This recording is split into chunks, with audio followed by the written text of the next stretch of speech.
My dear friends, on this 11th Sunday in Ordinary Time, the readings highlight the link between being chosen by God and being sent as missionaries. The first reading, taken from the book of Exodus, presents before us a very beautiful imagery. An eagle carrying its young on its wings. After they escaped from Egypt, the Israelites gradually made it to the wilderness of the Mount of Sinai. Now, this wilderness was a desert, and there was little in the desert to sustain life. The Israelites were now completely dependent on Yahweh, who led the nation of Israel just as an eagle cares for its young one.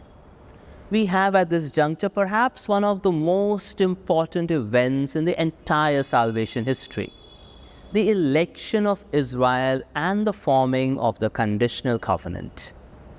Yahweh through Moses tells the Israelites that they will be his Segullah.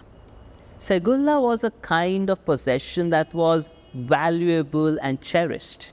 So when Yahweh called people his Segullah, he was saying that they were his richly adored, valuable belongings, a treasured possession from among all the peoples.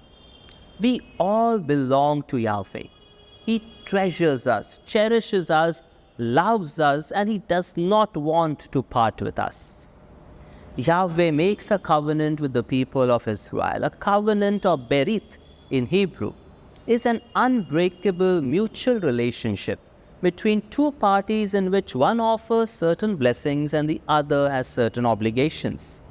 It is the closest possible relationship one can have with the other outside the kinship relationship. However, this was a conditional covenant. Why conditional? It is because it involved an obligation on the part of the people to observe the commandments of Yahweh. We also come across the reference that the entire nation of Israel would be a priestly kingdom and a holy nation. Why would one want an entire nation to be priests? Israel was chosen not to glorify itself, but rather to be a light to the nations. Just as a priest is responsible for leading the people closer to God, Israel as a nation was called to be a model of holy living and bring people from other nations into a saving relationship with Yahweh. In the second reading taken from St. Paul's letter to the Romans, Paul highlights the importance of faith in our being reconciled with God. Reconciliation presupposes an estranged relationship. God takes the initiative to restore the relationship by sending his own Son with a mission. The Son dies for a cause and with his blood reunites us with the Father.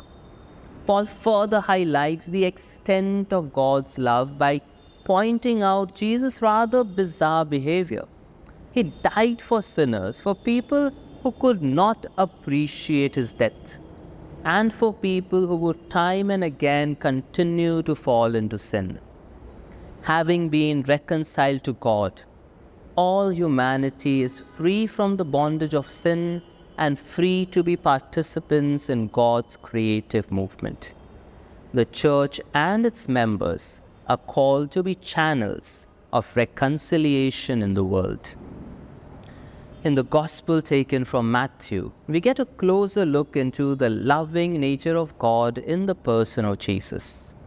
Jesus sees the harassed and helpless crowds and is filled with compassion. Recognizing the need, he chooses and sends out the 12 apostles. We are chosen to be sent. The Church too is missionary in nature, as it participates in and continues the mission of Jesus. There are 2 points that I would like to focus on. First, the sensitivity of Jesus. Jesus senses a need and responds. In his encyclical letter Fratelli Tutti, Pope Francis speaks about a sense of indifference that reigns in today's world. An indifference that makes us turn a blind eye to our neighbor in need. referring to the parable of the Good Samaritan he mentions. It shows that belief in God and the worship of God are not enough to ensure that we are actually living in a way pleasing to God. A believer may be untrue to everything that his faith demands of him, and yet think he is close to God and better than others. The kingdom of God doesn't have indifference, but rather the desire to make a difference.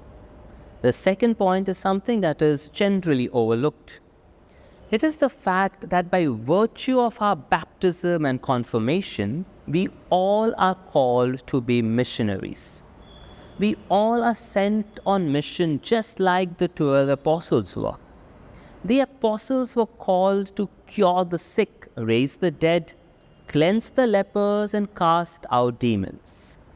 Though we might not all have these gifts, we still can be missionaries today.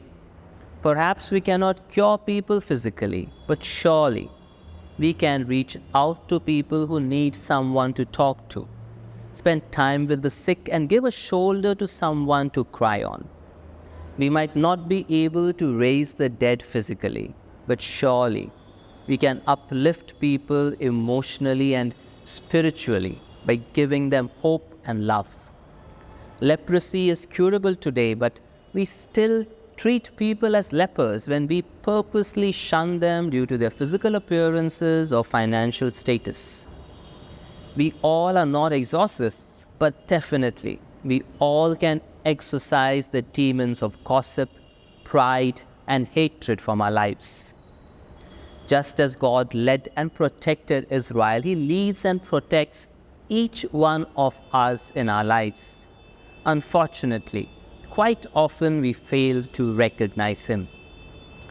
Let us spend some time this week reflecting on some of the important events of our life, and not only the joyful ones, but also the difficult ones, and ask for the grace to be able to experience the presence of God in those moments. I pray that each one of us may realize that we are God's Segullah, His treasured possession, and that this realization may lead us to be compassionate missionaries in our day-to-day lives. May God bless us all.